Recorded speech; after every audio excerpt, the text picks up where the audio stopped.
لنکا سے جا رہا تھا عرب کی طرف. ہندو ایکسپلائٹ کرے گا, ہماری تہذیب کو ختم کرے گا. آپ کن بندروں میں ہمیں باندھ رہے ہیں؟ تو اللہ ایک چانس دے کر دیکھ لینا چاہتا تھا کہ یہ کرتے کیا ہے. 57 سال ہو گئے ہمیں, جو ملک لیا تھا اسلام اسلام اسلام اسلام کی رٹ لگا کر, وہ کہاں اسلام لایا؟ کچھ لوگ ٹی وی کو بھی حرام کہتے ہیں, برائے مہربانی وضاحت کریں. میں سب سے پہلے عنوان میں 2 چیزوں کی اصلاح کرنا چاہتا ہوں. دیکھیے, بر صغیر کی اصطلاح غلط ہے. بر صغیر تو کسی چھوٹے سے جزیروں کو بھی کہہ دیں گے, چھوٹی خشکی. یہ ترجمہ کیا گیا ہے سب کانٹیننٹ کا. کانٹیننٹ کہتے ہیں بر اعظم کو, بر اعظم کانٹیننٹ. تو اعظم سے نیچے آتا ہے عظیم. یہ بر عظیم ہے ہند, بر عظیم پاک و ہند. آج ہم اسے پاک و ہند کہیں گے, پہلے یہ بر عظیم ہند تھا. یہ غلط لفظ ہمارے ہاں لکھنے میں بولنے میں آ گیا ہے. بر صغیر تو کسی چھوٹے سے جزیرے کو بھی کہہ دیں گے, چھوٹی سی خشکی. یہ بہت بڑی خشکی ہے. یہ بر اعظم ایشیا کا ایک بہت بڑا علاقہ ہے, اس لیے اعظم سے ایک سیڑھی نیچے اتریے تو عظیم ہوتا. یہ بر عظیم ہے, بر صغیر نہیں. اسی طرح مسلمان غیر اسلامی ریاست میں اس میں بھی ایک مغالطہ ہے, گویا کہ دنیا میں کوئی خالص اسلامی ریاست بھی ہے, جبکہ آج دنیا کی تمام مسلمان مملکتیں خالص غیر اسلامی ہیں.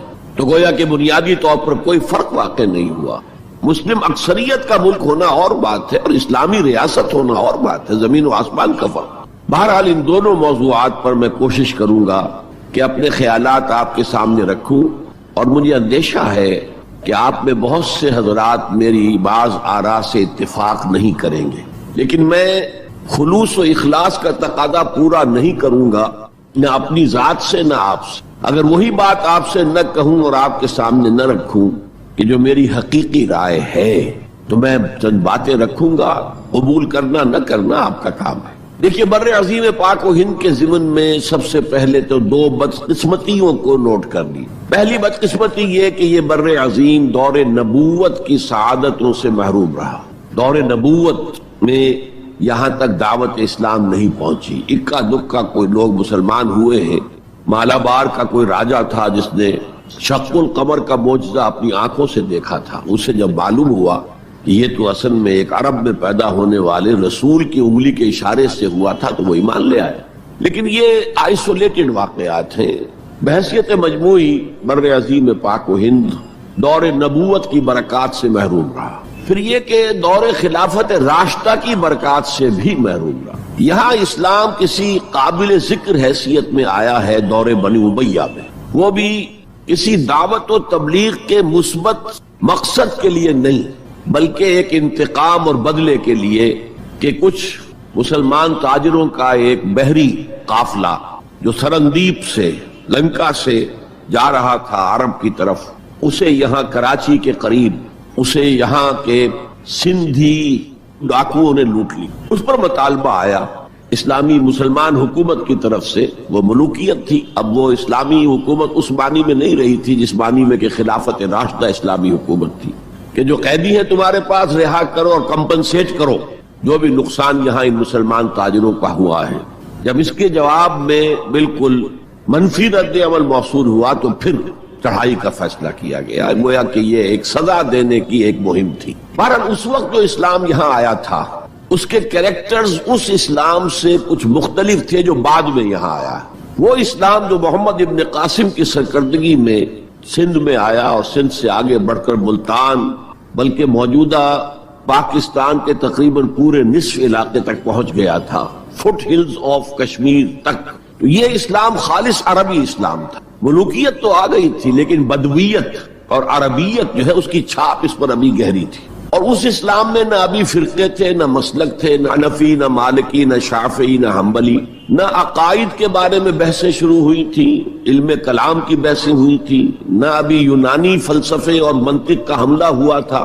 ابھی کچھ نہیں تھا. سادہ اسلام. اسلام اپنی اصل سادگی پر برقرار تھا. چنانچہ اس کی قوت تسخیر بڑی زبردست ثابت ہوئی, اور خاص طور پر محمد ابن قاسم جو نوجوان 17-18 برس کا نوجوان اور نہایت نیک اور پاک باز, سندھ کے ہندوؤں نے جو اپنی ایک روایت ہے کہ اس طرح کا آدمی تو کوئی اوتار ہی ہو سکتا ہے, فارسی میں بھی کہا جاتا ہے کہ در جوانی توبہ کردن شیوے پیغمبر است، جوانی کے اس عمر میں بھی کوئی شخص پاک زندگی گزار رہا ہو تو یہ تو پیغمبروں کا طریقہ ہے، اور ہندوستان میں تصور پیغمبروں کا نہیں تھا، اوتاروں کا تھا، تو اسے بھی ایک اوتار سمجھ کر اس کی مورتیاں تراش کر مندروں میں رکھ لی گئیں اور ان کو پوجا جانے لگا۔ یہی چیز اس کے لیے خطرے کا سبب بن گئی ہے، کیونکہ اب بیک ہوم اسلام کا جو اصل گھر تھا عرب، اس میں ملوکیت آ چکی تھی، اور ملوکیت کبھی اسے برداشت نہیں کر سکتی کہ کوئی اور شخص اتنا پاپولر ہو جائے کہ اسے چیلنج کر سکے، لہذا محمد بن قاسم کو بلایا گیا اور شہید کر دیا گیا۔ اب اس کے بعد ظاہر بات ہے کہ وہ اسلام ریسیڈ کرنا شروع ہوا، واپس آنا شروع ہوا، اس کے کچھ اثرات اس علاقے میں رہ گئے، لیکن اسلام کی واپسی ہو گئی۔ یہ اسلام کا پہلا ورود تھا بر عظیم کی سرزمین پر۔ اس کے بعد اسلام آیا ہے 300 برس بعد، اور اب یہ آیا ہے شمال مغربی سرحدی صوبے میں جو درے ہیں، کوہ سلیمان میں، کوہ ہندو کش اور کوہ سلیمان میں، درہ خیبر ہے، درہ ٹوچی ہے، درہ گومل ہے، درہ بولان ہے، یہاں سے آنا شروع۔ اس اسلام کی خصوصیات کچھ اور تھی۔ ان 300 سالوں میں فقہی مسالک بھی پیدا ہو چکے تھے، حنفی، مالکی، شافعی، حنبلی، ان کے درمیان اختلافات بھی تھے، بحثیں بھی تھیں، مناظرے بھی تھے۔ دوسرے ایک خاص جو ہے تصوف کا فن جو ہے وہ بہت ترقی کر چکا تھا، اور اس میں اکثر و بیشتر وحدت الوجود کا تصور اس کی بنیاد میں موجود تھا۔ تیسری بات یہ نوٹ کیجئے کہ یہاں جو لوگ آئے وہ سب حنفی تھے، اور یہ ترک قبائل ہی تھے در حقیقت، اور ترکوں میں سے بھی غلام لوگ تھے، اسی لیے پہلا خاندان مسلمانوں کا یہاں خاندان غلاماں کہلاتا ہے۔ ترک غلام تھے یہ، جو اپنی ذاتی صلاحیت اور اپنی استعداد کی بنا پر ترقی کرتے کرتے بادشاہت کے مقام تک پہنچے۔ عالم اسلام میں اس وقت 2 عظیم جگہوں پر غلاموں کی حکومت تھی، اور اس سے اندازہ ہو سکتا ہے کہ اسلام میں غلاموں کا فیوچر کتنا روشن ہے۔ ممالک، مملوک، یہ مصر میں حکمران تھے، وہ بھی غلام تھے۔ خاندان غلامہ، قطب الدین ایبک، شمس الدین التتمش، یہ سب کون تھے؟ غلام تھے۔ بہرحال اب جو اسلام آیا اس میں قیادت کی ایک تسلیس پیدا ہو چکی تھی، توحیدی شان نہیں رہی تھی۔ خلافت راشدہ میں قیادت توحیدی تھی، خلیفہ وقت ہی حاکم بھی تھے، خلیفہ وقت ہی مجتہد بھی تھے، عالم بھی تھے، اور وہی سب سے بڑے اللہ والے بھی تھے۔ لیکن اس کے بعد جو اسلام میں قیادت جو ہے مسلمانوں کی 3 شاخوں میں بٹ گئی۔ سیاسی قیادت وہ تو قبائلی عصبیت کی بنیاد پر قائم ہو رہی ہے، تو سیاست تو ہو گئی طاقت کے بل پر، جس کی لاٹھی اس کی بھینس۔ اس کے بعد جو اس دینی قیادت تھی وہ 2 حصوں میں منقسم ہو گئی، علمی قیادت علماء، مفسرین، فقہاء، محدثین، اور ایک ہو گئی صوفیاء کی قیادت۔ تو یہ تھی کیفیت جس میں کہ بر عظیم پاک و ہند میں اسلام وارد ہوا ہے پہلے ورود کے 300 برس بعد۔ اب اس کے 500 برس کے بعد یہاں ایک اور ایلیمنٹ آیا، اور وہ تھا شیعیت کا۔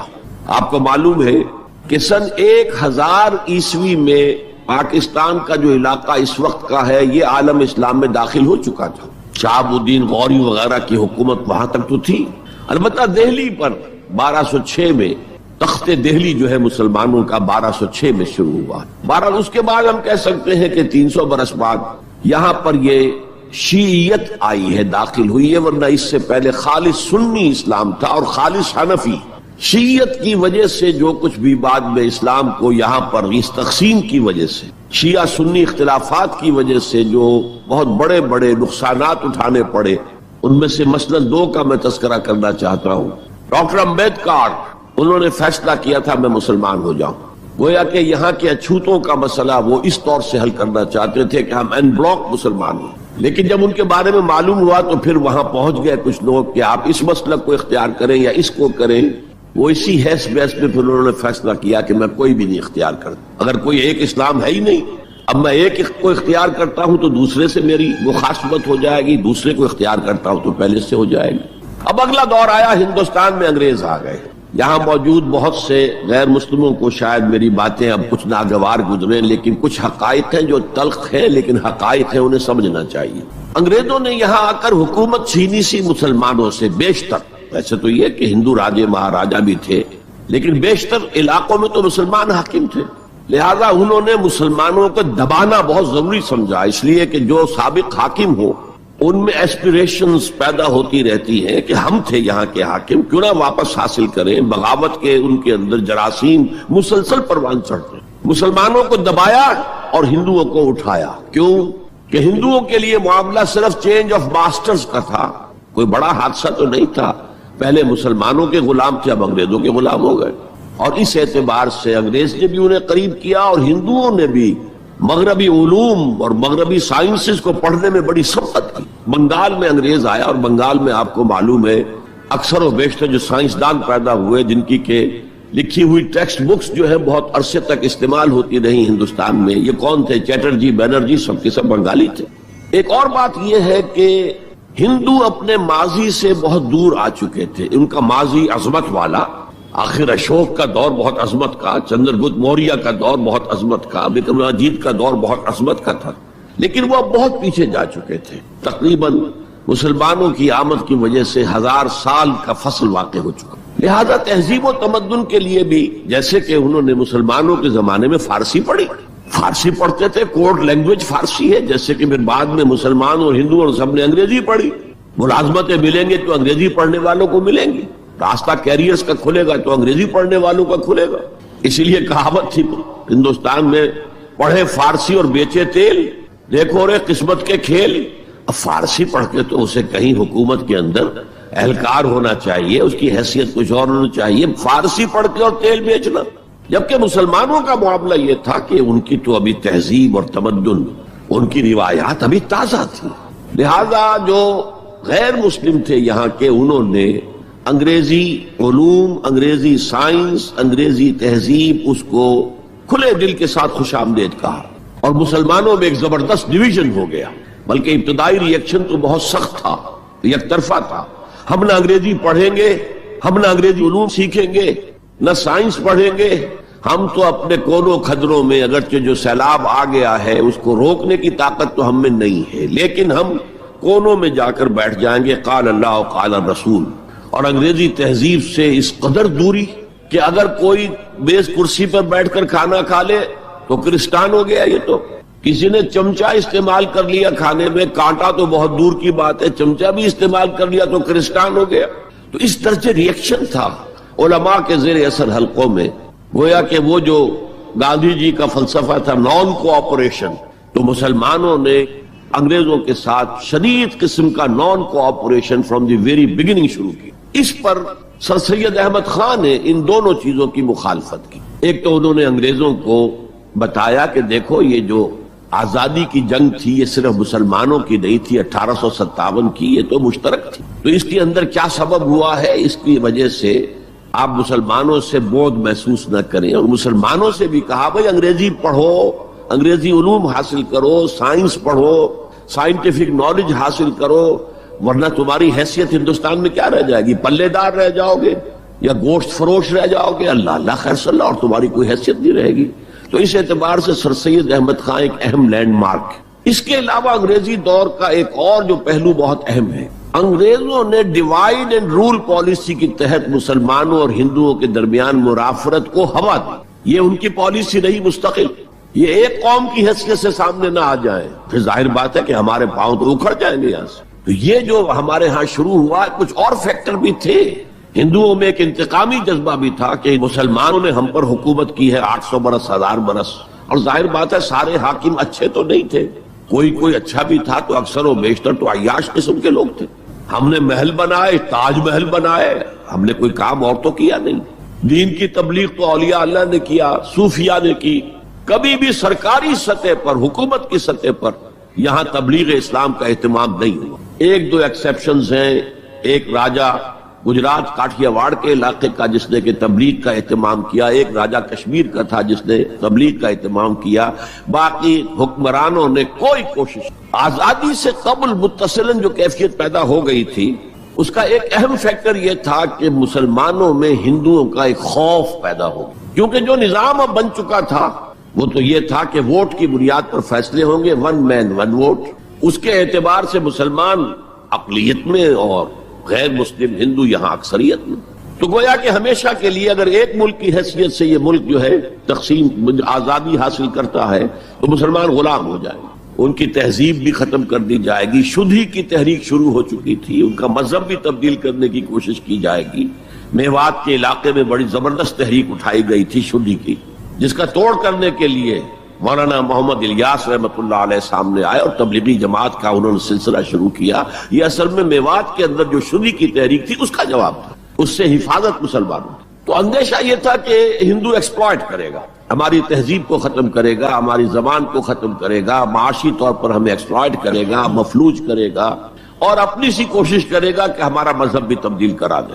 تو مسلمانوں کی ایک قومی جماعت، اگرچہ وہ شروع میں قومی اس کو کہنا غلط تھا، وہ نوابوں، جاگیرداروں، نواب زادوں ان کی جماعت تھی مسلم لیگ، جو 1906 میں قائم ہوئی۔ مسلمان عوام کا اس سے ساتھ کوئی نہ رابطہ تھا، نہ ان کا کوئی رابطہ عوام کے ساتھ۔ اس کی جو 1906 سے لے کر 1924 تک کی جد و جہد ہے، وہ ساری دفاعی جد و جہد تھی۔ ہمارے یہ حقوق ہونے چاہیے، ہمیں اس کی ایشورنس دی جانی چاہیے، ہمیں سیپریٹ الیکٹوریٹ دیا جائے، اور یہ کہ اس سے بھی آگے بڑھ کر ہمیں مرکز میں کچھ زیادہ حیثیت دی جائے تاکہ ہماری بھی کوئی حیثیت ہو، کوئی توازن پیدا ہو سکے۔ بس اسی پر ساری گفت و شریر تھی۔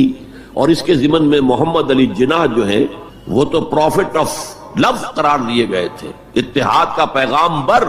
وہ 1906 میں تھے انڈیا میں موجود، مسلم لیگ میں شامل نہیں ہوئے تھے، کانگریس کے رکن تھے۔ اس کے بعد 1913 میں جا کر مسلم لیگ میں شامل ہوئے ہیں مولانا محمد علی جوہر کے کہنے پر، پھر بھی کانگریس کے رکن بھی رہے، مسلم لیگ کے رکن بھی رہے، اور انہوں نے حتی الامکان کوشش کی کہ کوئی فارمولا ایسا بن جائے جس پہ کہ اتحاد ہو جائے اور ضمانت مل جائے کہ مسلمانوں کے ساتھ کوئی اس قسم کا سلوک نہیں کیا جائے گا کہ وہ بالکل یوں سمجھیے کہ ایک نیچے لگ کر رہ جائیں اور ان کی کوئی حیثیت نہ رہے۔ لیکن وہ ناکام ہوئے، شدت کے ساتھ ناکام ہوئے، اور پھر اس درجے مایوس ہوئے کہ ہندوستان چھوڑ کر جا کر انگلستان میں بس گئے، اور وہاں انہوں نے اپنی لیگل پریکٹس شروع کر دی۔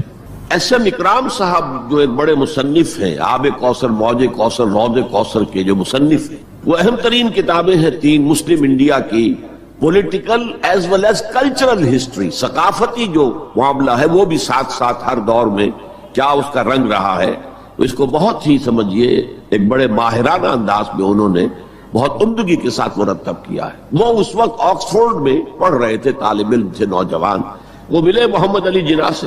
اس وقت تک ابھی وہ قائد اعظم کا تو خطاب انہیں نہیں ملا تھا، محمد علی جناح، اور ان سے کہا آپ ہندوستان چھوڑ کے کیوں آ گئے، ہندوستان کے مسلمانوں کو تو آپ کی ضرورت ہے۔ تو انہوں نے سخت الفاظ کہے تھے کہ ہندو ناقابل اصلاح ہے۔ یہ اس وقت کی ہندو قیادت پر ان کا تبصرہ تھا، اور مسلمانوں کا حال یہ ہے کہ ان کا کوئی لیڈر مجھ سے صبح جو بات کرتا ہے شام تک ڈپٹی کمشنر یا گورنر تک پہنچا دیتا ہے، تو ایسی قوم کی قیادت میں کیسے کروں؟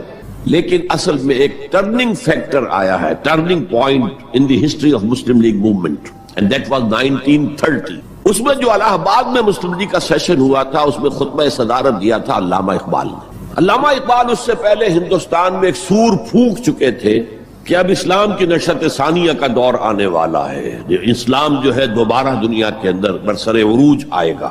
ایک امید افزا صورتحال علامہ اقبال نے اپنی ملی شاعری سے پیدا کر دی۔ کتاب ملت بیضا کی پھر شیرازہ بندی ہے، یہ شاخ ہاشمی کرنے کو ہے پھر برگ و بر پیدا، سبق پھر پڑھ صداقت کا، شجاعت کا، عدالت کا، لیا جائے گا تجھ سے کام دنیا کی امامت کا۔ نوا پیرا ہو اے بلبل کے ہو تیرے ترنم سے، کبوتر کے تنے نازک میں شاہی کا جگر پیدا۔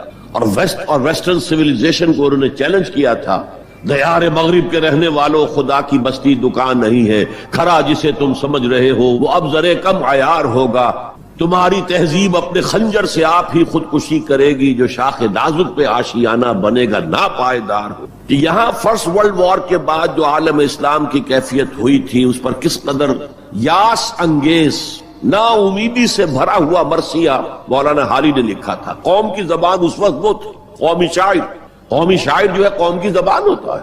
پستی کا کوئی حد سے گزر نہ دیکھے، اسلام کا گر کر نہ ابھر نہ دیکھے، مانے نہ کبھی مد ہے ہر جزر کے بعد دریا کا ہمارے جو اتر نہ دیکھے۔ اور آخر میں جو مناجات بحضور سرور کونین صلی اللہ علیہ وسلم، اے خاصہ خاصان رسول وقت دعا ہے، امت پہ تیری آ کے عجب وقت پڑا ہے، وہ دین جو بڑی شان سے نکلا تھا وطن سے پردیس میں، وہ آج غریب الغربا ہے۔ اسی قسم کے مرثیے علامہ شبلی نے کہے، مولانا حمید الدین فراہی نے کہے، لیکن اقبال پہلا شاعر ہے جس نے کچھ مرثیے بھی کہے ہیں۔ جب انگلینڈ جاتے ہوئے وہ گزر رہے تھے سسلی، جزیرہ سسلی کے پاس سے جہاز گزر رہا تھا، تو دل میں ہوک اٹھی ہے، کبھی یہ مسلمان جہاز رانوں کا مرکز ہوتا تھا، بیس ہوتا تھا۔ رولے اب دل کھول کر ہے دیدہ خونابہ بار، وہ نظر آتا ہے تہذیب حجازی کا مزار۔ تھا یہاں ہنگامہ ان سیرا نشینوں کا کبھی، بحر بازی گاہ تھا جن کے سفینوں کا کبھی۔ کہا ہے مرثیہ بھی کہا، اقبال کے ہاں مرثیہ ہے، لیکن ساتھ ہی ایک امید افزا پیغام کہ اب دوبارہ نکل کے صحرا سے جس نے روما کی سلطنت کو الٹ دیا تھا، سنا ہے یہ قدسیوں سے میں نے، وہ شیر پھر ہوشیار ہوگا۔ یہ جو عوامی ایک فضا ان کی شاعری سے پیدا ہو چکی تھی، ملی شاعری سے، انہوں نے 1930 میں آ کر مسلم لیگ کی موومنٹ میں اس کا انجیکشن لگا دیا۔ اسی طرح چلتی ہوئی ایک تحریک تھی 1906 سے آئی تھی، 24 برس ہو چکے تھے 1930 تک، اب اس میں ایک انجیکشن لگا دیا گیا، احیاء اسلام۔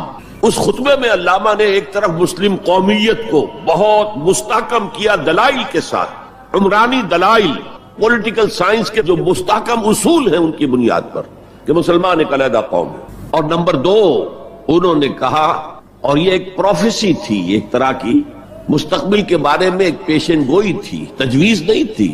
پارٹیشن آف انڈیا کی تجویز تو بہت بعد میں آئی ہے 1940 میں، یہ 1930 کی بات میں کر رہا ہوں۔ تو انہوں نے کہا تھا مجھے یقین ہے کہ یہ ڈیسٹنی ہے، تقدیر مبرم ہے کہ ہندوستان کے شمال مغرب میں، شمال مشرق کا انہیں اس وقت احساس نہیں ہوا تھا، ایسٹ پاکستان کا جو اب بنگلہ دیش ہے ادھر ان کی نگاہ نہیں گئی تھی، ہندوستان کے شمال مغرب کے اندر ایک آزاد مسلمان ریاست قائم ہوگی، اور اگر ایسا ہو گیا تو ہمیں موقع مل جائے گا کہ دور ملوکیت میں، جس کے لیے لفظ بڑا ثقیل استعمال کیا انہوں نے، عرب امپیریلزم، یہ بنو امیہ بنو عباس یہ عرب امپیریلسٹ تھے، یہ عرب قوم کیا امپیریلزم تھا، ان کی حکومت اسلام کی عکاسی کرنے والی نہیں تھی، اسلام کی عکاسی کرنے والی تو خلافت راشدہ تھی، ابو بکر تھے، عمر تھے، عثمان تھے، علی تھے رضی اللہ تعالی عنہ۔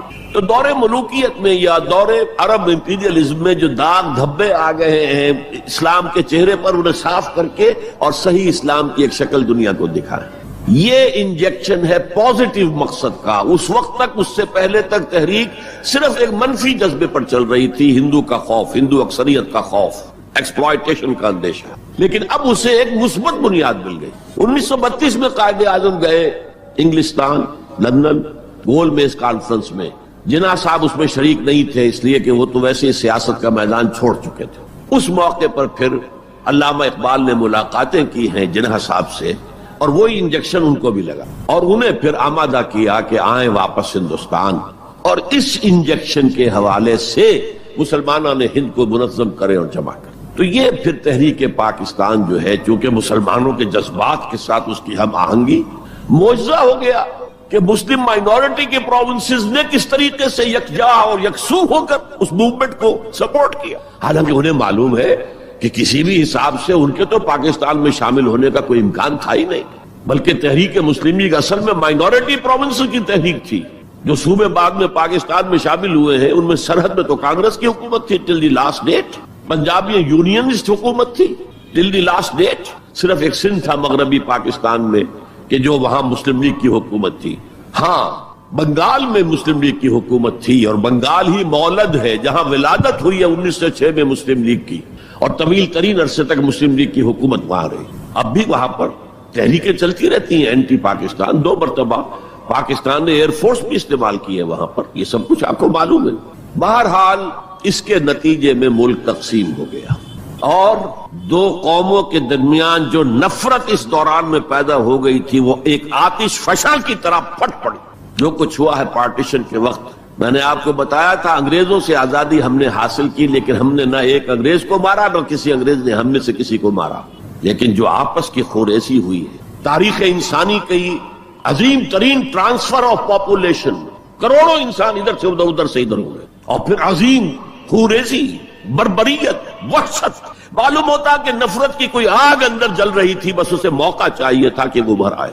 وہ میں کچھ نہ کچھ تجزیہ کر چکا ہوں کہ یہ نفرت جو ہے کچھ انڈیجینس بھی تھی، کچھ تھی ان کے اندر ایک جذبہ انتقام تھا کہ ان مسلموں نے ہم پر حکومت کی اتنے عرصے، لیکن اس میں بڑا حصہ جو ہے وہ انگریز کی ڈیوائڈ اینڈ رول پالیسی کا تھا، اور وہ جاتے جاتے ایک بون آف کنٹینشن بھی ڈال گیا کہ یہ دونوں اس پر لڑتے رہے تاکہ ہمارے خلاف کوئی جذبہ نفرت ان کے اندر نہ ابھرے۔ تو یہ انگریز کی پالیسی تو یقیناً بہت کامیاب تھی، لیکن وہ نفرت کا جو عالم اس وقت تھا اس کو آپ اس وقت امیجن نہیں کر سکتے۔ وہ نوجوان جو پیدا ہی ہوئے بعد میں پارٹیشن کے بھی 20 25 30 سال بعد پیدا ہوئے، انہیں کیا اندازہ ہو سکتا ہے؟ قطعاً اندازہ نہیں ہو۔ کبھی کبھی ربط ہو جاتا ہے معاملہ، جیسے کہ کبھی کسی جگہ ہو گیا، کبھی کسی جگہ ہو گیا، ابھی حال ہی میں جو کچھ گجرات میں ہو گیا تھا وہ ہو جاتا ہے، لیکن یہ کہ کوئی ہندو اور مسلمانوں کے درمیان وہ دشمنی اور وہ معاملہ اب نہیں ہے، بلکہ بہت سے لوگ اس کو امیجن ہی نہیں کر سکتے کہ معاملہ کس حد تک پہنچ گیا۔ اس کے بعد ایک خیال یہ تھا ہندوستان میں کہ پاکستان جلدی ختم ہو جائے گا، اور اس کی کوششیں بھی کی گئیں۔ پاکستان کے حصے کا روپیہ روک لیا گیا، پاکستان کے حصے کے ہتھیار روک لیے گئے۔ پاکستان نے اس کو محسوس کیا کہ it's a threat to its existence, جس کے نتیجے میں، جس کے رد عمل میں وہ امریکہ کی جھولی میں جا گرا۔ It was a reaction. میں اسلامی جمعیت طلبہ کا ناظم اعلیٰ تھا 1953 میں۔ ہمارے وزیر اعظم اس وقت تھے خواجہ ناظم الدین، وہ لاہور کے دورے پر آئے تھے۔ میں طلبہ کا ایک وفد لے کر ان سے ملنے گیا۔ ایک تو اس زمانے میں وہ اینٹی قادیانی موومنٹ چل رہی تھی اور اس میں بہت کچھ تو خون لاہور میں ہوا تھا، اس کے بارے میں نے کچھ باتیں کی، اور پھر میں نے ان سے کہا یہ میڈو اس بلا کا نام ہے، میڈو تھی اس وقت، مڈل ایسٹ ڈیفنس آرگنائزیشن، آپ کن بندروں میں ہمیں باندھ رہے ہیں؟ بہت ہی بھلے آدمی تھے۔ مجھے واقعہ یہ ہے کہ ایک ہی میری تو ملاقات ہے، لیکن اس شخص کی شرافت کا اور سادگی کا جو نقش قائم ہوا میرے دل پر وہ آج تک موجود ہے۔ دیکھیے یہ معاملہ جو ہے یہ حکومت کا ہے، یا آپ نوجوان ہیں، طالب علم ہیں، آپ کا اس سے کوئی سروکار نہیں۔ میں ذرا نٹ کھٹ قسم کا تھا اس وقت بھی نوجوان۔ میں نے کہا جناب آپ ہمیں ان بندروں میں باندھ کر آپ چلتے بنیں گے، ملک تو ہم نے سنبھالنا ہے بعد میں، we must know what you are doing. بس یہ کہنے پر اچھا آگے کوئی جواب نہیں۔ دیکھیں الفاظ 3 جملے ان کے سنا رہا ہوں، یہ پوری ہماری تاریخ کا لب لباب بنتا ہے۔ دیکھیے پنڈت جی تو نہیں چاہتے نا کہ پاکستان قائم رہے، پنڈت نہرو، اور ہم اکیلے تو ہندوستان کا مقابلہ نہیں کر سکتے نا، تو ہمیں تو کوئی سہارا چاہیے نا۔ 3 جملے، یہ پاکستان کی فورن پالیسی کا اول روز سے کارنر سٹون ہے۔ بلکہ یہاں میں ذرا ضمنی طور پر بتا دوں کہ پاکستان کے قائم ہونے اور قائم رہنے میں کتنا بڑا ہاتھ اور کتنا بڑا دخل پنڈت نہرو کا ہے۔ دیکھیے ایک جینیس شخص تھا ابوالکلام آزاد، جینیس، اس میں کوئی شک نہیں، اور کیبنٹ مشن پلان کا مرتب کرنے والا وہی تھا۔ کیبنٹ مشن پلان کو مسلم لیگ نے بھی تسلیم کر لیا کہ ہندوستان 3 زونز کے مشتمل ہوگا، آزاد ہوگا، مرکزی حکومت ایک ہوگی، ایک ویسٹرن زون، ایک ایسٹرن زون، ایک سینٹرل زون، یعنی تقریباً وہی جو پاکستان کا نقشہ تھا کہ ایک مغربی پاکستان، ایک مشرقی پاکستان، ایک نیچے بھارت۔ سینٹرل گورنمنٹ کے پاس فلاں جو ہے یہ اہم ترین چیزیں تو سینٹرل گورنمنٹ کے پاس ہوگی، فورن پالیسی ہوگی، بجٹ ہوگا، مالیات کا معاملہ ہوگا، ڈیفنس ہوگا، یہ ان کے پاس ہوگا، کمیونیکیشنز ہوگی۔ باقی یہ ریجنز جو ہیں ان کو حق ہوگا وہ اپنے فیصلے کریں، اپنے معاملات چلائیں، اپنے قوانین بنائیں۔ ایک شق اس میں ایسی تھی کہ 10 سال کے بعد کسی بھی حصے کو، کسی زون کو سیسیڈ کرنے کا، علیحدہ ہونے کا حق حاصل ہوگا۔ گویا کہ کم سے کم 10 سال کے لیے آزاد پاکستان کا مطالبہ ختم، قائد اعظم نے مان لیا۔ تو اب اگر کوئی امکان تھا تو وہ 10 سال کے بعد تھا نا۔ اب کس نے بنوایا پاکستان؟ وہ تو چونکہ مولانا آزاد اس درجے بددل ہو چکے تھے، قائد اعظم نے انہیں شو بوائے کہہ کے اتنا جو ہے بددل کر دیا تھا کہ انہوں نے کانگریس کی صدارت چھوڑ دی۔ تو کہا گیا ان سے آپ صدارت قبول کریں، نہیں، پنڈت جی ہو گئے صدر۔ اور پنڈت جی سے جب پوچھا گیا کیبنٹ مشن پلان کے بارے میں تو انہوں نے کہہ دیا ایک دفعہ ہندوستان آزاد ہو جائے پھر کون کسی کو علیحدہ ہونے دیتا ہے۔ بات تو سچی تھی، نکل جاتی ہے جس کے منہ سے سچی بات مستی میں، فقیہ مسئلہ بھی سے وہ رندے بادہ خار۔ اچھا بات تو سچی تھی لیکن کہنے کی نہیں تھی اس وقت۔ اس پر فوراً قائد اعظم نے ریورس گیئر لگایا کہ اگر نیتیں یہ ہے تو پھر ہم نہیں مانتے، وی آر گوئنگ بیک۔ تو عالم واقعہ میں پاکستان کس نے بنوایا 1947 میں؟ ہسٹری کا تجزیہ کیجئے، سمجھئے یہ کچھ اللہ تعالیٰ کی مشیت تھی۔ تمام انسانوں کے دل حضور کی ایک حدیث کے مطابق اللہ کی 2 انگلیوں کے مابین ہوتے ہیں، وہ جدھر چاہتا پھیر دے۔ یہ اللہ کی حکمت تھی۔ اللہ چاہتا تھا کہ یہ مسلمانان ہند جو کہہ رہے ہیں اللہ ہمیں آزادی دے، انگریز سے بھی دے، ہندو سے بھی دے، تیرے دین کا بول بالا کریں گے ہم، تیرے نبی کا دین قائم کریں گے. تو اللہ ایک چانس دے کر دیکھ لینا چاہتا تھا کہ یہ کرتے کیا ہے. حالانکہ لارڈ ماؤنٹ بیٹن کی تجویز تھی کہ 14 اگست کو انڈیا پہلے اس کی فریڈم ڈکلیئر ہو اور 15 کو پاکستان کی ہو. تاریخ بدل جاتی. یہاں کے پنڈتوں نے کہا کہ 14 جو ہے وہ منحوس دن ہے، لہذا انہوں نے کہا 15 تو 14 کو پاکستان، وہ 27ویں شب تھی رمضان مبارک کی. یہ اصل میں ایسا ہی معاملہ ہے جیسے کہ مصر میں بنی اسرائیل نے حضرت موسیٰ سے کہا تھا کہ اے موسیٰ، تمہارے آنے سے پہلے بھی ہم پر تشدد ہوتا تھا اور ہمیں ہر طرح ستایا جاتا تھا، تمہارے آنے کے بعد بھی حال ہمارا تو وہی ہے، ہماری تو کوئی بھلائی نہیں ہو سکی. تو حضرت موسیٰ کا ایک جواب جو ہے وہ وہاں پر منقول ہے، عَصَىٰ رَبُّكُمْ أَن يُهْلِكَ عَدُوَّكُمْ، قریب ہے کہ تمہارا رب تمہارے دشمن کو ہلاک کر دے، وَيَسْتَخْلِفَكُمْ فِي الْأَرْضِ، اور تمہیں زمین میں طاقت دے، فَيَنْظُرَ كَيْفَ تَعْمَلُونَ، پھر وہ دیکھے گا تم کیا کر. وہ انہوں نے جو کچھ کیا تھا وہ اس کی تاریخ میں آپ کے سامنے بیان کر چکا ہوں. اب صورتحال تبدیل ہو رہی ہے، اب تعلقات کے بحال ہونے کا معاملہ تیزی کے ساتھ جاری ہے، دوستی کی طرف قدم بڑھ رہے ہیں. بالکل وہ بات جو علامہ اقبال نے اپنے اسی خطبے میں کہی تھی کہ ویسٹ پاکستان وہ جو بھی ہوگا، اس وقت پاکستان لفظ تو استعمال نہیں کیا تھا، وہ ہندوستان کی حفاظت کا ذریعہ بنے گا. ہندوستان پر ہمیشہ حملہ آور ہوا نارتھ ویسٹ سے، ہمالیہ کراس کر کے تو کوئی آ نہیں سکتا، اور تاریخ میں پہلی مرتبہ انگریز آئے تھے سمندر کے راستے سے. باقی تو جو آیا وہ کوئی ہن آئے، منگولز آئے، پٹھان آئے، جو بھی آیا ادھر ہی سے آیا ہے نا. تو یہ جو ہے ہندوستان کی پروٹیکشن کا ذریعہ بن جائے گا، اور واقعہ یہ کہ بن گیا، ورنہ یہ کہ کمیونزم سویپ کر کے پورے انڈیا کو لے جاتا. یہ پاکستان کے اندر وہ جو بھی مذہبی جذبہ ہے، چاہے وہ مثبت طور پر بروئے کار نہیں آ سکا، لیکن بے خدا کمیونزم کے خلاف جو مسلمانوں میں جذبات تھے، تو اس رو کو، اس سیلاب کو روکا ہے پاکستان. بہرحال اب صورتحال جیسا کہ میں نے کہا ہے کہ عام طور پر بھی اب آمد و رفت کی سہولتیں کی جا رہی ہیں، اور میں سمجھتا ہوں کہ وہ نسل بھی اب بیت چکی ہے جس کے دل میں وہ انتقامی جذبات تھے. کوئی رہ گئے ہیں ریمننٹس کچھ تھوڑے بہت کچھ لوگوں کے اندر، ورنہ بائی اینڈ لارج بحیثیت مجموعی وہ کیفیت اب باقی نہیں. امید یہ بھی ہو رہی ہے کہ کشمیر کا مسئلہ بھی حل ہو جائے یا ختم ہو جائے، ایز اے ڈسپیوٹ ختم ہو جائے. اللہ کرے کہ ایسا ہو جائے، اللہ کرے کہ ایسا ہو جائے. اور پھر بات وہ ہو جائے جو قائد اعظم نے کہی تھی جب ان سے پوچھا گیا تھا کہ ہندوستان اور پاکستان کے تعلقات کیسے ہوں گے. انہوں نے کہا جیسے کینیڈا اور یو ایس اے کے ہیں. اب آپ کو معلوم ہے کینیڈا اور یو ایس اے کے درمیان کتنے قریبی تعلقات. تو ان کا ویژن تو کچھ اور تھا، جو ہوا ہے وہ تو در حقیقت یو میں کال اٹ کہ یہ تو در حقیقت ستم ظریفی ہے، جو بھی تاریخ کی ستم ظریفی ہے. جو ہوا ہے کیا ہوا، nobody could imagine. نہ کانگریس کے لیڈرز اور نیتا اس کا امیجن کر سکتے تھے، نہ مسلم لیگ کے لیڈرز جو ہیں وہ اس کو امیجن کر سکتے تھے جو کچھ ہوا ہے. میں نے یہ ساری بحث اس لیے کہی ہے کہ میرے نزدیک اب بر عظیم ہند کے اندر اسلام کی دعوت کے بہترین مواقع موجود. صورتحال تبدیل ہو رہی ہے اور تیزی سے مزید ہوگی. یہ حالات کا تقاضا ہے. It's a march of history جسے کوئی روک نہیں سکتا. لہذا یہاں پر اب مواقع ہیں اور بہت عظیم مواقع. اب اس میں میں چند پوائنٹ آپ کے سامنے رکھنا چاہتا ہوں. نمبر 1، روح کا تصور اور روحانیت کا تصور مشترک ہے ہندو مت میں اور اسلام میں. آتما اور پرماتما کا تعلق، ہمارے ہاں روح کا اور اللہ کی ذات کا تعلق. یا سلونک عن الروح قل الروح من امر ربی. اور میں بتا چکا ہوں آپ کو، علامہ اقبال کا فلسفہ خودی انہوں نے خود کہا، سورہ حشر کی اس آیت سے ماخوذ ہے. یہ واقعہ بہت اہم ہے علامہ اقبال کی زندگی کا. سید نذیر نیازی جو ان کے قریب بیٹھنے والے ہم نشین لوگ تھے، انہوں نے خود کوٹ کیا ہے ہماری ایک قرآن کانفرنس میں لاہور میں، کہ ایک دفعہ میں نے علامہ سے پوچھا کہ کوئی شخص کہہ دیتا ہے کہ آپ کا جو فلسفہ برگزاں سے ہے یا نیٹشے سے ہے، کوئی کسی اور کا جو ہے کوڑی لے کر آتا ہے، جو فلسفہ خودی آپ خود کیوں نہیں بتاتے؟ What is the source of your the فلسفی آف سیلف؟ فرمایا کہ اچھا کل فلاں وقت آ جانا، میں تمہیں ڈکٹیٹ کرا دوں.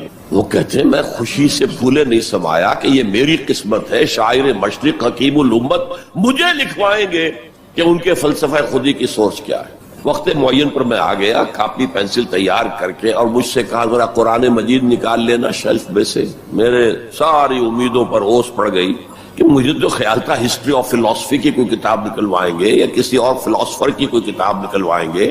یہ قرآن نکلوایا. کھولو سورہ حشر، پڑھو اس کی آیت، وَلَا تَكُونُوا كَالَّذِينَ نَسُوا اللَّهَ فَأَنسَاهُمْ أَنفُسَهُمْ.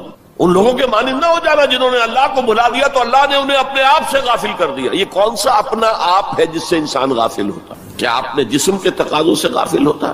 جسم کو تو بڑا دھو کے اچھے سے اچھے صابن سے دھوئے گا اور جو ہے صاف کرے گا اور اچھے سے اچھی چیزیں اس میں لگائے گا، تیل لگائے گا اعلیٰ اور سب کچھ کرے گا. ذرا سی تکلیف ہو جائے گی تو بھاگا جائے گا ڈاکٹر کے پاس. کس سے غافل ہے؟ اپنے حیوانی وجود سے غافل ہے کوئی؟ اس کے تقاضوں سے غافل ہے کوئی؟ یہ کوئی اور وجود ہے انسان کا جس سے وہ غافل ہوئے، وہ اس کا روحانی وجود.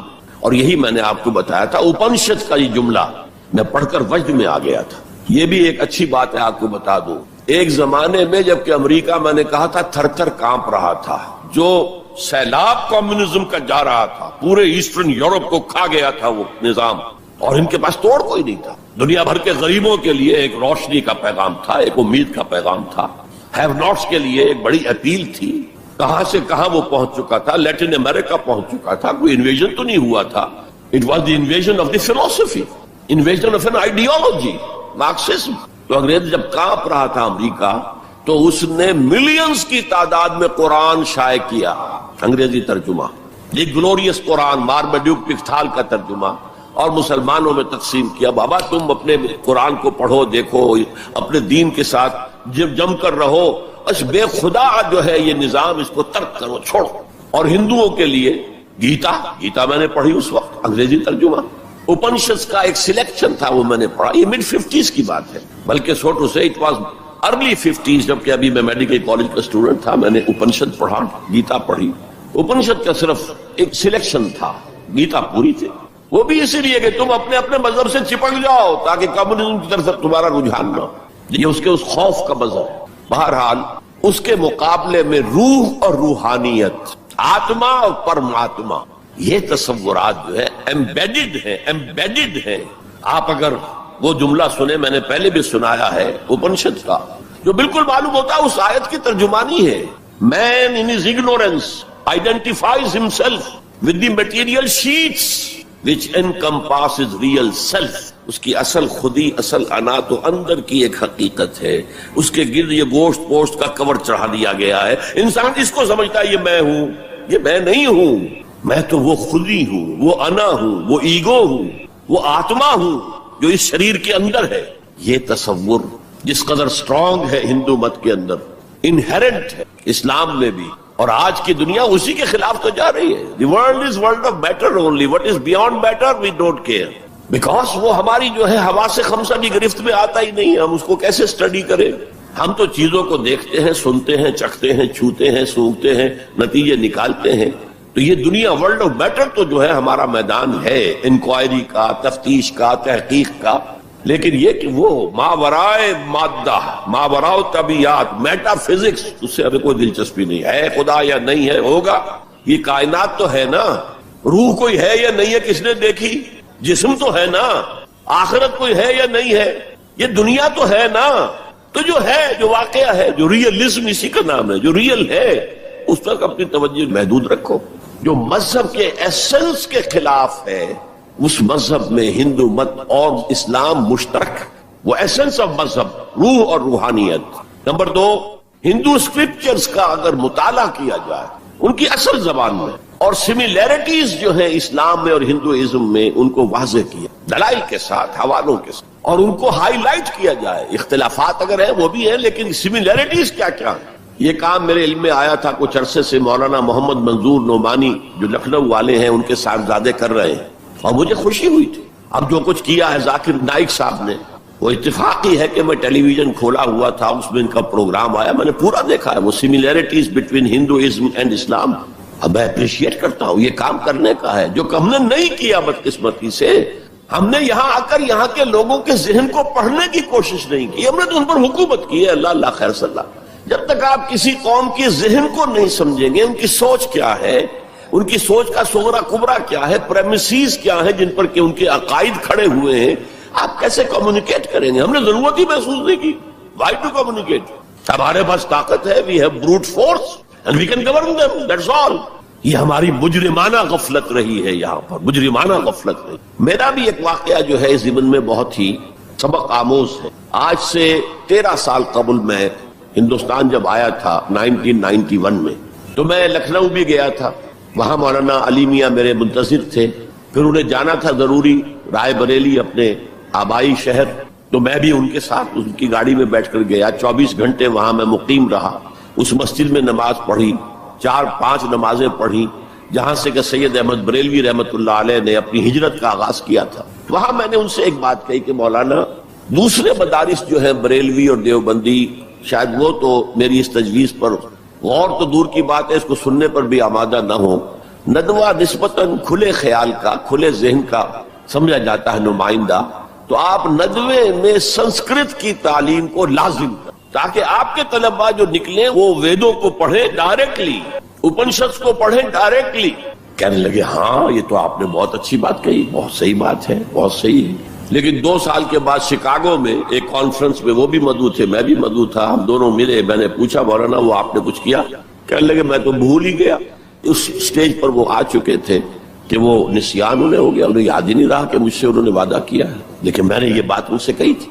میرے علم میں آیا یہاں ہی کہ ایک مصنف شمس نوید عثمانی, جن کی کتاب آپ نے پڑھی ہوگی اب بھی نہ جاگے تو, کافی دن ہو گئے میں نے وہ کتاب پڑھی تھی.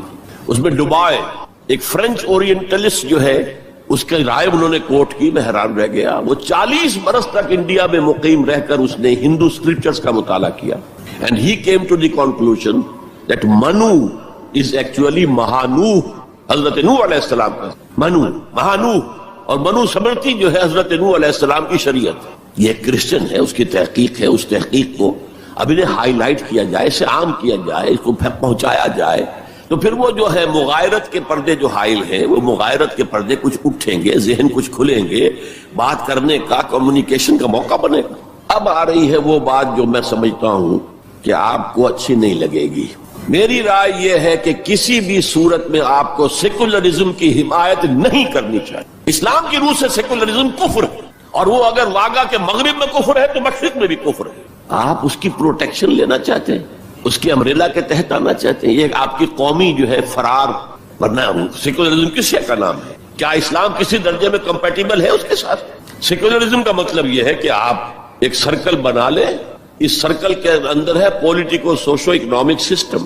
یہ تو ہوگا, کسی بھی مذہب سے کوئی تعلق نہیں اس کا. عوامی حاکمیت جو بدترین شرک ہے, اس کی بنیاد پر جو پارلیمنٹ آئے, جو کوئی مجلس ملی آئے, جو کوئی کانگریس آئے, وہ جو ہے قانون بنائے. ہومو سیکسولیٹی کو جائز قرار دے, اجازت ہے. ہومو سیکسول میرجز کو رجسٹر کروائے, ٹھیک ہے. It has no reference to any religion whatsoever. ہاں, اس سرکل کے پیری فری پر چھوٹے چھوٹے سرکلز بنا دیجئے. یہ ہندو مت ہے, یہ اسلام ہے, یہ سکھ مت ہے, یہ بدھ مت ہے, یہ فلاں ہے, یہ کرسچینٹی ہے, یہ جوڈائزم ہے, یہ ہے تاؤزم ہے. یہ رہیں گے پیری فری پر. یہ انفرادی معاملہ ہے زندگی کا, اور اس میں آزادی ہے ہر ایک کو, جو چاہے بلیفز رکھے, ایک خدا کو مانے, 100 کو مانو, کسی کو نہ مانے, ٹھیک ہے. شہری تو ہے وہ, جس طرح چاہے پوجا پاٹ کرے, درخت کو پوجے, پتھروں کو پوجے, بتوں کو پوجے, ایک انسین خدا کو پوجے, جس کو چاہے پوجے, سورج کو پوجے, چاند کو پوجے, جو چاہے پوجے. سوشل کسٹم جو چاہے رکھے, بہرحال ہر ایک کا اپنا خیال ہے. ان چیزوں میں ہر شخص آزاد ہے. لیکن یہ political system, the criminal law جو بھی ہے, پھر اکنامک سسٹم, سود, سیوا, سب جائز ہیں. کسی مذہب کے حرام قرار دینے سے ان کو نہیں روکا جائے گا. کسی آسمانی ہدایت کو دلیل کے طور پہ تسلیم نہیں کیا جائے گا, چاہے وہ تورات ہو, چاہے قرآن ہو, چاہے کوئی اور آسمانی کتاب ہو, ہندوؤں کی کتابیں ہو, وہ تسلیم نہیں کی جائیں گی. This is not compatible with Islam. How can the Muslims accept it? مجھے حیرت ہوتی ہے. میری یہ بات میں جانتا ہوں یہاں کسی کی سمجھ میں نہیں آئے گی, لیکن یہ کہ بہرحال جیسا کہ میں نے شروع میں کہا تھا, اگرچہ قول تو وہ فرعون کا ہے, لیکن قرآن میں نقل ہوا, قرآن کی آیت ہے, ما اریکم الا ما ارا. میں آپ کو وہی کچھ دکھا سکتا ہوں جو میں خود دیکھتا ہوں, ورنہ میں سنسیئر نہیں ہوں, neither to myself nor to you. I have to be honest. Number 4, قومیت سے بالا تر ہو کر اسلام کی دعوت دی جائے. 2 چیزیں گڑبڑ نہ کی جائیں. قوم کی خدمت ہے, قوم کے لیے تعلیمی ادارے بنائے جائیں, قوم کے لیے یہ کیا جائے, کوئی حرج نہیں. قوم کی خدمت کرنا بری بات نہیں ہے. ایک مسلمان قوم کو فرعون کی غلامی سے نجات دلانے کے لیے اللہ نے حضرت موسیٰ جیسے پیغمبر کو بھیجا, جنہوں نے جاتے ہی اول وہلے میں پہلی ملاقات فرعون سے ہوئی ہے تو مطالبہ کر دیا, نرسل معنا بنی اسرائیل, ہمارے ساتھ بنی اسرائیل کو یہاں سے جانے دو, ولا تعذبہم, ان پر سختی نہ کرو, ٹارچر نہ کرو, ان پر تشدد نہ کرے, ان پر سیکیوٹ نہ کرو. اور اللہ نے حضرت موسیٰ علیہ السلام کے ذریعے سے اس قوم کو نجات دے دی. حالانکہ وہ قوم کیسی ناہنجار قوم تھی, جس نے جیسے ہی سمندر پار کیا ہے یا دریا پار کیا ہے، کچھ لوگوں کو دیکھا بتوں پر اعتکاف کر رہے ہیں بیٹھے ہوئے، کہا ہمارے لیے بھی ایسا بنا دو تاکہ توجہ کا ارتکاز ہم کر سکیں۔ حضرت موسیٰ نے ڈانٹا، اللہ نے تمہیں کتنی عظمت عطا کی ہے، جو شرک کی دلدلوں سے، کیچڑ سے تمہیں نکالا ہے، اور تم چاہتے ہو دوبارہ اسی کے اندر پھنس جانا۔ وہی ہیں جو قدم قدم پر جھگڑتے تھے حضرت موسیٰ سے، تم نے مروا دیا ہمیں لا کے یہاں صحرا میں، اس سے تو وہاں بہتر تھے، ہم کھانے پینے کو تو ملتا تھا نا۔ بہرحال اللہ نے من و سلوہ اتار دیا، ایک چٹان سے 12 چشمے جو ہیں وہ برآمد کر دیے، کھاؤ پیو۔ اور پھر وہ اتنی ناہنجار قوم تھی کہ جب قتال کی بات کہی گئی کہ اب تلوار ہاتھ میں لو اور داخل ہو جاؤ فلسطین کی زمین میں، کورا جواب، فَذْهَبْ أَنْتَ وَرَبُّكَ فَقَاتِلَا إِنَّا هَاهُنَا قَاعِدُونَ، ہم تو یہاں بیٹھے ٹس سے مس نہیں ہوں گے، جاؤ تم جاؤ، تمہارا رب، فَذْهَبْ أَنْتَ وَرَبُّكَ فَقَاتِلَا إِنَّا هَاهُنَا قَاعِدُونَ۔ یہ معاملہ جو ہے قومی خدمت بری شے نہیں ہے، لیکن کچھ لوگ ایسے ہونے چاہیے کہ جو اس قومی تصورات سے بلند تر ہو کر انسانی سطح پر اسلام کی دعوت دیں، وہ جو ہم پڑھ چکے ہیں، وَلْتَكُن مِّنكُمْ أُمَّةٌ يَدْعُونَ إِلَى الْخَيْرِ وَيَأْمُرُونَ بِالْمَعْرُوفِ وَيَنْهَوْنَ عَنِ الْمُنكَرِ وَأُولَٰئِكَ هُمُ الْمُفْلِحُونَ۔ تم میں سے ایک جماعت ایسی ہونی چاہیے، ایسی وجود میں آنی چاہیے جس کے صرف 3 کام ہو، دعوت الی الخیر، دعوت الی القرآن، اور وہ دعوت بھی 3 لیول پر، بالحکمت والموعظۃ الحسنۃ وجادلھم باللتی احسن، اور نیکی کا حکم دو، بدی سے روکو۔ اور صرف وہی لوگ فلاح پانے والے ہیں جو یہ کام کریں گے۔ دی گریٹر مسلم امہ جو اپنا مقصد بھول چکی کہ ہمیں اس کے لیے برپا کیا گیا تھا، ان سے فلاح کا وعدہ نہیں ہے۔ اولئک ھم المفلحون، حصر کا انداز ہے، اسلوب ہے، صرف وہی لوگ ہوں گے جو فلاح پائیں گے۔ اس لیول پر ضرورت ہے ایک جماعت کی، اور اس کے ضمن میں سب سے زیادہ اہمیت ہوگی اسلام کے سسٹم آف سوشل جسٹس کو ایمفیسائز کرنے کی۔ So emphasize the system of social justice, یہ ہے اسلام جو پیغام دیتا ہے۔ یہ کسی قوم کے لیے نہیں ہے، پوری نوع انسانی کے لیے ہے، انسان کو آزادی دیتا ہے۔ میں بتا رہا تھا کہ وہ جو تلوار ہے، جو میں اس کو مثال دیا کرتا ہوں، یہ ایسی چکی ہے جو ایک طرف آٹا پھینکتی ہے، ایک طرف پھینکتی ہی نہیں، ادھر آٹے کے ڈھیر لگ رہا ہے، ادھر آٹا ہے ہی نہیں۔ تو اب کیا ہوا؟ تلوار نے ادھر کاٹا، عیاشی، بدماشی، فضول خرچی، نمود و نمائش پہ پیسہ خرچ کرنا، جس سے آگ لگ جائے ہیو ناٹس کے دلوں کے اندر، پھر ان میں محبت پیدا ہوگی آپ کے لیے، یہ نفرت پیدا ہوگی، عداوت پیدا ہوگی، بغض پیدا ہوگی۔ اور دوسری طرف جو بھوکے ہیں وہ حیوانوں کی سطح پر آ جائیں گے، وہ گویا کہ beasts of burden، وہ انسان نہیں رہتے، they are at a lower level than the human beings, they become like animals۔ اور حدیث نبوی ہے کہ قاد الفقر ان یکون کفرا، فقر جو ہے وہ تو قریب ہو لے آتا ہے انسان کو کفر کے۔ دنیا نے تیری یاد سے بیگانہ کر دیا، تجھ سے بھی دل فریب ہے غم روزگار کے۔ یہ روزی کا جو غم ہے، کہاں تجھے پوجے، کہاں تیری عبادت کرے، کہاں تجھ سے لو لگائیں، ہمیں 2 وقت کی روٹی کے لیے، اور وہ بھی سوکھی سی کچھ ملتی ہے، اور دن کتنی پورے دن بھر کی کمر توڑ دینے والی مشقت ہم کرتے ہیں۔ تو اسلام کی دعوت جو ہے، نمبر 1 یہ قومیت سے بالا تر ہونی چاہیے، گڑبڑ نہ کرے، ایک ہی جماعت یہ دونوں کام نہ کرے، ورنہ سمجھا جائے گا کہ یہ بھی اصل میں اپنی قومی بالا تری اور بالا دستی کے لیے کام کر رہا ہے۔ اپنی پرائرٹیز فکس کر لے، اگر اسلام کے لیے کام کرنا ہے تو قومی سطح سے بالا تر ہو جائے، اور اصولی سطح پر اسلام کی دعوت دیں، اور اسلام کے system of political justice, social justice, economic justice کو نمایاں کریں۔ ان تمام چیزوں کے پیش نظر میں ایک بات، بہت بڑی بات کہہ رہا ہوں۔ حضور کی ایک حدیث ہے، مجھے مشرق کی طرف سے ٹھنڈی ہوا آ رہی ہے۔ اقبال نے جب ترانہ ہندی لکھا تھا اس میں کوٹ کیا تھا، میرے عرب کو آئی ٹھنڈی ہوا جہاں سے، میرا وطن وہی ہے، میرا وطن وہی۔ کیا جب ہم بہرحال اپنی جگہ پر سمجھ رہے تھے، اور اب بھی ہے امید کہ کسی طرح اللہ ہمیں توفیق دے دے، پاکستان میں وہ نظام قائم کر دے جو پوری انسانیت کے لیے ایک مینارہ نور بن جائے۔ یہی باتیں اقبال نے کہی تھی، میں کوٹ کر چکا ہوں کہ ڈیسٹنی ہے، تقدیر مبرم ہے کہ ہندوستان کے شمال مغرب میں ایک آزاد مسلمان ریاست قائم ہوگی، اور اگر ایسا ہو گیا تو ہمیں موقع مل جائے گا کہ اسلام کے چہرے سے جو بدنما داغ اور دھبے دور ملوکیت میں پڑ گئے تھے انہیں ہٹا کر جاگیرداری آ گئی تھی، دور ملوکیت میں سرمایہ داری آ گئی تھی۔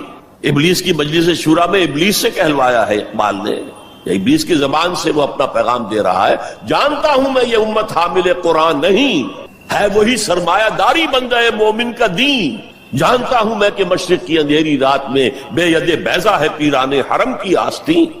لیکن ایک عجیب بات کہی ہے، عصر حاضر کے تقاضاؤں سے ہے لیکن یہ خوف، it's a demand of history. عصر حاضر کے تقاضاؤں سے ہے لیکن یہ خوف، ہو نہ جائے آشکارا شرع پیغمبر کہیں. عصر حاضر کے تقاضے سمجھ لیجئے.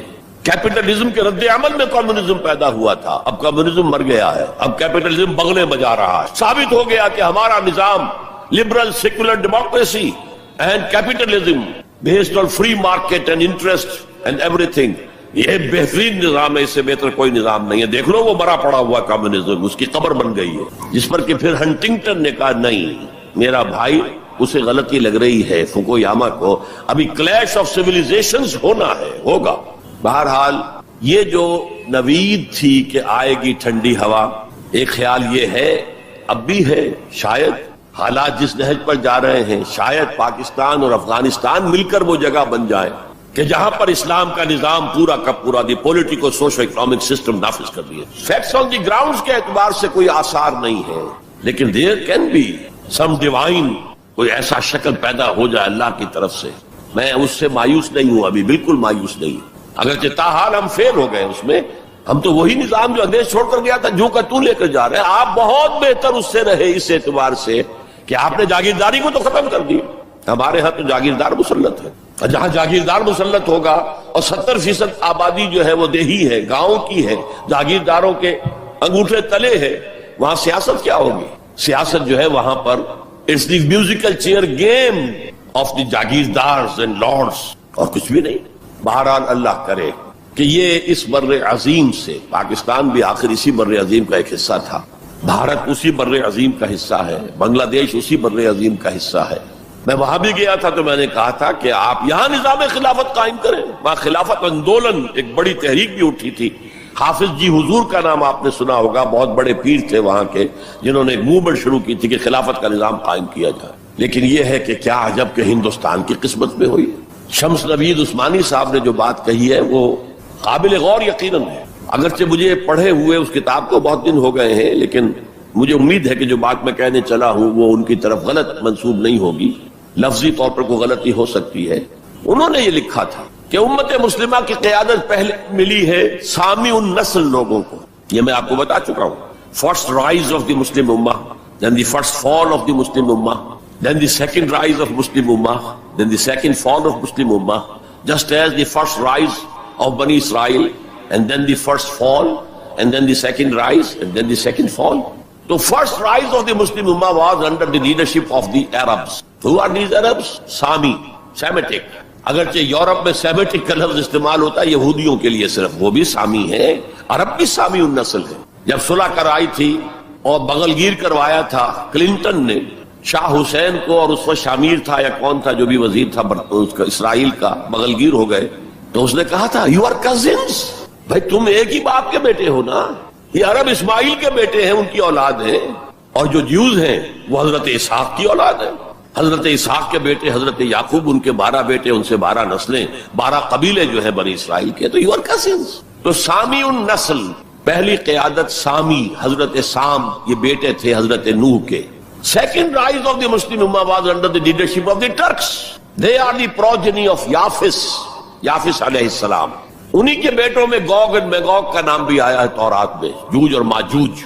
وہ اصل میں سینٹرل ایشیا کے ماؤنٹینز کو کراس کر کے تو شمالی جو میدان چلتا ہے رشیا وغیرہ کا، اور پھر نیچے وہ منگولیا اور چائنا کے ساتھ، اور ادھر ویسٹ میں پھر وہ اسکینڈینیوین کنٹریز سے ہو کر ادھر سے اتر کر لوگ جو آئے ہیں اینگلو سیکسنز، انگلستان میں آئے ہیں یا اور یورپ کے حصے میں آئے ہیں، یہ سب نسل ہے یافس کی. تیسری نسل ہے حام کی، اس میں یہ انڈو گریک اینڈ ایرانی ایرینز، سب سے بڑی تعداد ان ایرینز کی کہاں ہے؟ یہ حام کی نسل سے ہے. اور شمس نوید عثمانی نے لکھا تھا کہ اب جو اسلام کی اور امت مسلمہ کی قیادت ہے وہ حام کی نسل کو منتقل ہوگی. دی تھرڈ رائز آف اسلام، جس پر میں حدیثیں آپ کو سنا چکا ہوں، ہونا ہے، وہ تقدیر مبرم ہے، پوری دنیا پر اسلام کا غلبہ ہو کر رہے گا. علامہ اقبال نے کس خوبصورتی سے کہا ہے، ہر کو جا بینی جہان رنگ و بو، تم جہاں کہیں بھی رنگ و بو کا منظر دیکھتے ہو، خوشنمائی، خوشبو، اچھی بات، اعلیٰ قدریں، ہر کجا بینی جہان رنگ و بو زاں کے از وہ آیت آرزو، جس سے کہ آرزو پیدا ہوتی، امنگ پیدا ہوتی، یا نور مصطفیٰ اورا بہاست، یا ہنوز اندر تلاش مصطفیٰ، یا تو حضرت محمد مصطفیٰ صلی اللہ علیہ وسلم سے وہ نور مستعار لیا گیا ہے۔ یورپ کی ساری ترقی ہوئی ہے قرآن کے اس اصول کی بنیاد پر کہ توہمات کو چھوڑو، ولا تقف ما لیس لک بہ علم ان السمع والبصر والفؤاد کل اولئک کان عنہ مسئولا، حقائق پر نظر جو ہے وہ جماؤ، اور جسے کہتے ہیں استقرائی منطق۔ ایک لاجک جو ہے وہ ہے ڈیڈکٹیو لاجک، ایک ہے انڈکٹیو لاجک، انڈکشن، استقراء کا آغاز دنیا میں کرنے والا قرآن ہے۔ کھول آنکھ، زمین دیکھ، فلک دیکھ، فضا دیکھ، مشرق سے ابھرتے ہوئے سورج کو ذرا دیکھ۔ ان فی خلق السماوات والارض واختلاف اللیل والنہار والفلک التي تجری فی البحر بما ينفع الناس وما انزل اللہ من السماء من ماء فاحیا به الارض بعد موتها وبث فیہا من کل دابۃ وتصریف الریاح والسحاب المسخر بین السماء والارض لآیات لقوم یعقلون۔ یہ پوری کائنات اللہ کے سائنس، اللہ کی علامات، اللہ کی آیات سے بھری ہوئی۔ یہ سارا نقطہ نظر ہے جس نے سائنس کو بنیاد بنایا ہے، سائنس کو کہ اوپر توجہ منعطف کرائی ہے۔ اور یہ اصل میں پہلے بھی کہہ چکا ہوں، غرناطہ، تولیتلا جو ٹولینو کہلاتا ہے آج، قرطبہ جو آج کورڈووا کہلاتا ہے، غرناطہ جو آج گرناڈا کہلاتا ہے، اس کی یونیورسٹیوں سے پڑھنے کے لیے آتے تھے۔ یہ فرانس کے لوگ چلے آ رہے ہیں، یہ جرمنی کے نوجوان چلے آ رہے ہیں، یہ اٹلی سے آ رہے ہیں، انہی کے زیر اثر رینیسنس ہوا، احیاء العلوم، فلسفہ اور سائنس دونوں کی طرف جو ہے توجہ ہوئی، اور انہی کے زیر اثر اصلاح مذہب، ریفارمیشن، جسے کہ یہودیوں نے ایک خاص ٹرم دے دیا۔ یہ ایک علیحدہ موضوع ہے، اس وقت میری گفتگو کا موضوع یہ نہیں ہے۔ بہرحال ہو سکتا ہے کہ ہندوستان ہی وہ جگہ بن جائے۔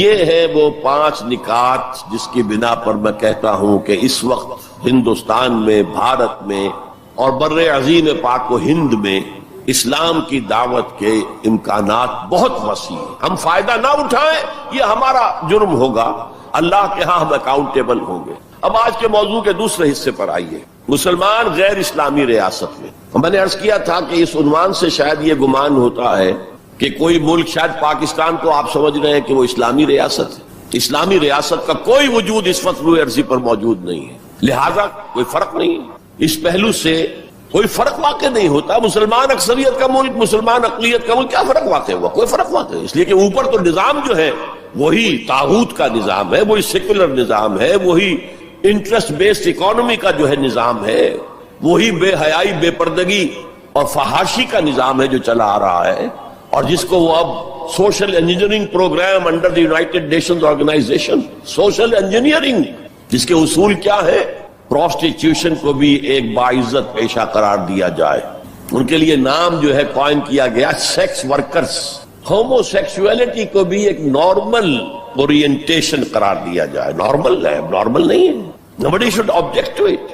عورت اور مرد بالکل برابر ہوں، شادی کے قوانین کے ضمن میں بھی اور ہر اعتبار سے برابر، وراثت میں بھی برابر۔ اور عورت اگر گھر کا کام کرے تو ویج طلب کر سکتی ہے مرد سے، شوہر سے، اور اگر وہ حمل کی سختیاں برداشت کرے اور وضع حمل کی تکلیف برداشت کرے اس پر بھی وہ معاوضہ مانگ سکتی ہے شوہر سے۔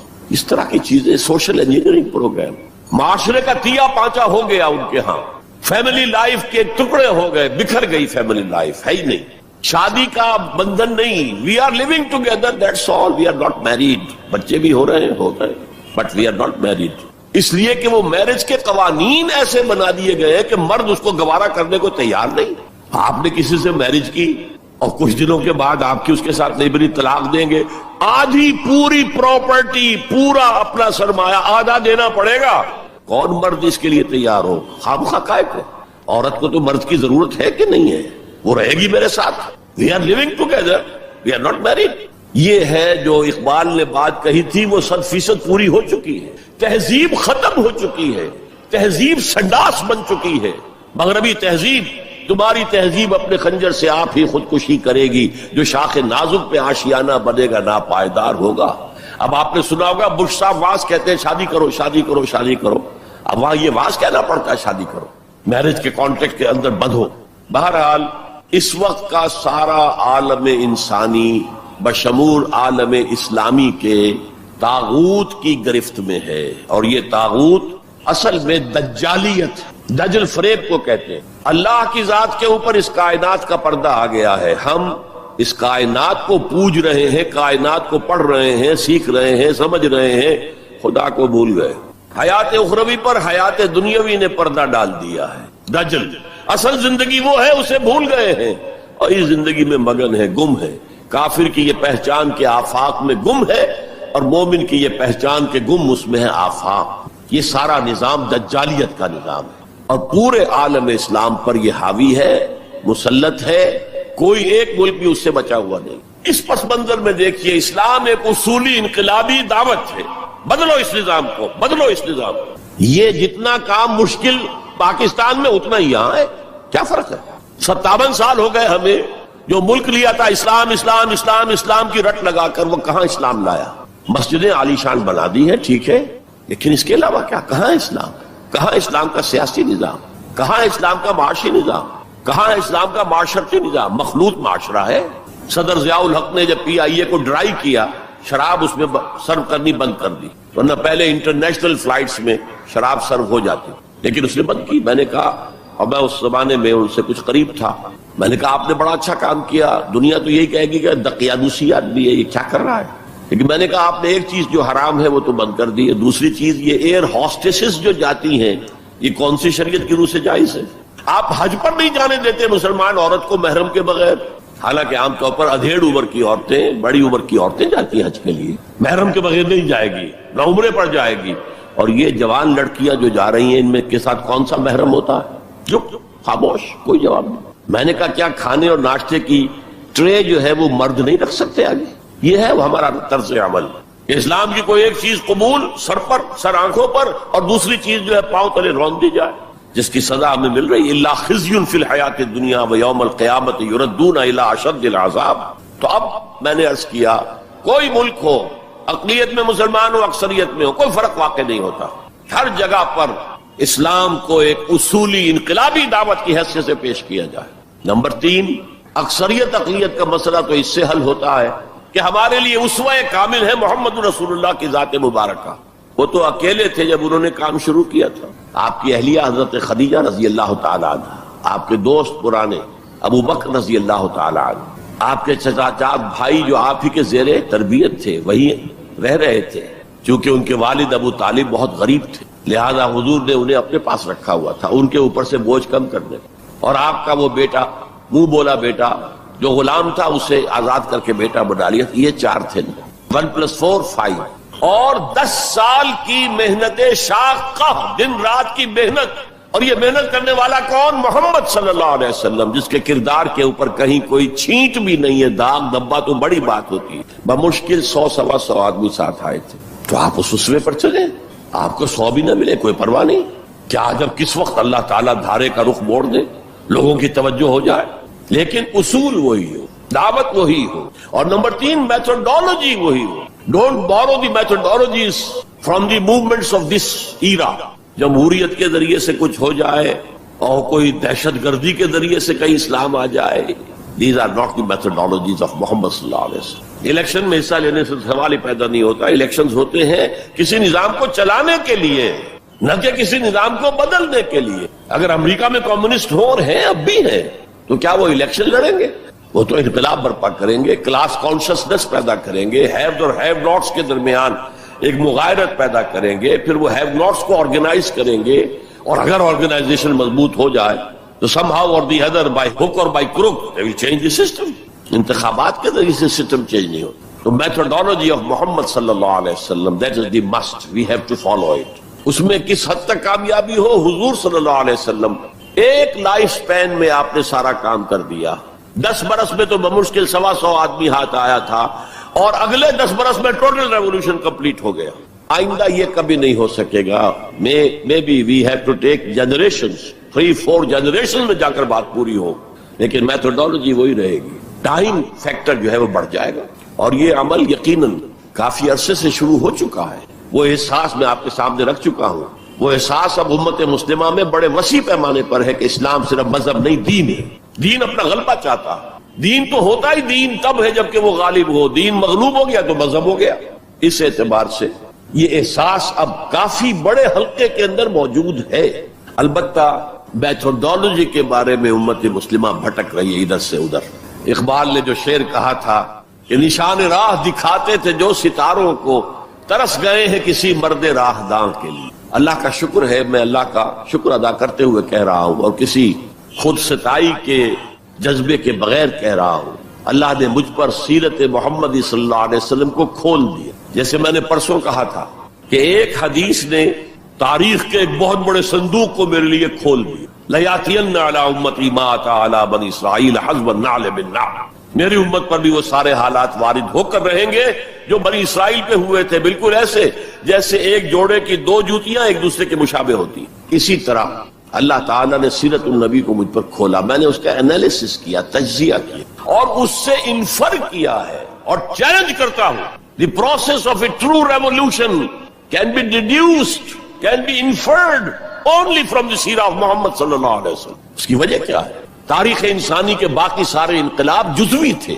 فرینچ ریولوشن میں صرف سیاسی نظام بدلا اور کچھ بھی نہیں بدلا. عقائد وہی رہے، اخلاق وہی رہے، معاشی نظام وہی رہا جو پہلے تھا، صرف سیاسی نظام بدلا. بولشوک ریولوشن میں معاشی نظام بدلا، باقی